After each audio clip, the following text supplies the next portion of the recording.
Leçon 22, le sensus fidei, que l'on peut traduire par sens de la foi. L'Esprit Saint que le Christ a donné à son Église ne parle pas exclusivement aux successeurs des apôtres, mais il inspire tout chrétien baptisé. Si bien qu'il confirme ou suscite dans le cœur des fidèles la révélation transmise du magistère. Cette attestation suave de l'Esprit, qui n'offusque en rien la liberté des croyants, s'appelle le sensus fidei. Le terme signifie l'indéfectibilité du peuple de Dieu dans la vraie foi, et il se fonde sur la fonction prophétique que le chrétien reçoit à son baptême lorsqu'il reçoit l'Esprit Saint. Un texte central ici vient de Vatican II, Lumen Gentium numéro 12.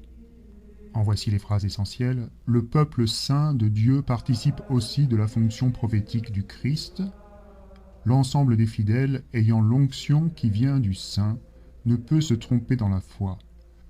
Ce don particulier que l'Église possède, elle le manifeste par le moyen du sens surnaturel de foi, qui est celui du peuple tout entier lorsque, des évêques jusqu'au dernier des fidèles laïcs, elle apporte aux vérités concernant la foi et les mœurs un consentement universel.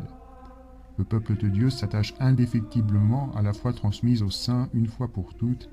Il y pénètre plus profondément en l'interprétant comme il le faut et, dans sa vie, la met plus parfaitement en œuvre.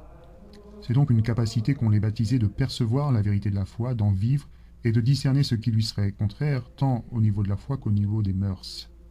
Le fondement théologique du sensus fidei dépend de la constitution même de l'Église comme mue par l'Esprit.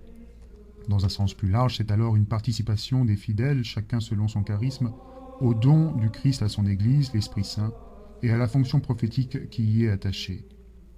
En Saint Jean, la première de Saint Jean, chapitre 2, « Pour vous, vous avez reçu l'onction de la part de celui qui est saint, et vous avez tous de la connaissance. » Et Jean-Paul II l'a défini comme une participation des fidèles au sens de la foi surnaturelle de l'Église. C'est donc comme une intelligence spirituelle des fidèles, pas seulement pour recevoir le magistère, mais quelquefois pour le susciter, même s'ils demeurent soumis à l'enseignement du magistère. Un exemple du sensus fidei suscitant le magistère serait le dogme de l'Immaculée Conception.